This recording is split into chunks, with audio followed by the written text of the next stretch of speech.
ऐसे मानवता को बहुत जबरदस्त मूल्य चुकाना पड़ता है, ये भी चुकाना पड़ रहा है।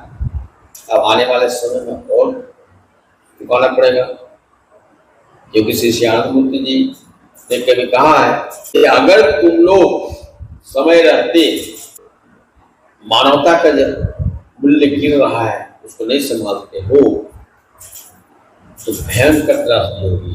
कुल पॉपुलेशन का 2/3 मारे जाएंगे, मतलब 3 हिस्सा में 2 हिस्सा खल्लास।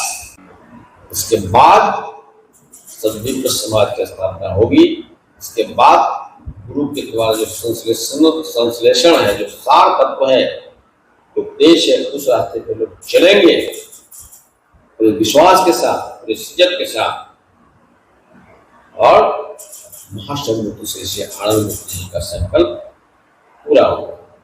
तो बंधुओं, मैं समझता हूँ कि आप सब समझ गए होंगे कि आज दुनिया में जो युद्ध की स्थिति है, दुनिया में जो अशांति है, दुनिया में जो आतंक फैला हुआ है, दुनिया में जो अविश्वास फैला हुआ है, पूरे मानवता जो आज त्राहिमाम कर रही है, करा रही है, उसके पीछे एक ही कारण है, महासंगति के द्वारा दिए गए जो संश्लेषण को, अर्थात जो सार तत्व है, उसका विश्लेषण करना, उसका अपव्याख्या करना। तो जो कल्याण चाहते हैं अपना भी और समाज का भी और दुनिया का भी, वो गुरु के द्वारा जो दिए गए उपदेश है, जो उनके द्वारा बताया गया है, उसमें किसी तरह का न करें, कोई उसका व्याख्या नहीं करें, उसको अपने जीवन में उतारने की कोशिश करें, उसको पालन करने की कोशिश करें, फिर देखिए सब कुछ ठीक ठाक हो जाएगा।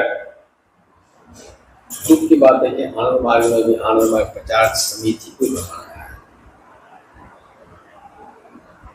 सवाल खड़ा कर रहा है कि चर्याचल गलत है, तो चरणदेश गलत है, ये गलत है, वो गलत है। अरे यार, 1990 तक बाबा थे, 31 अक्टूबर 1990 से पहले तक बाबा स्वयं थे। उस समय जो भी घटना घटी है सब उनके नॉलेज में है, उस पर सवाल क्यों खड़ा करते हो?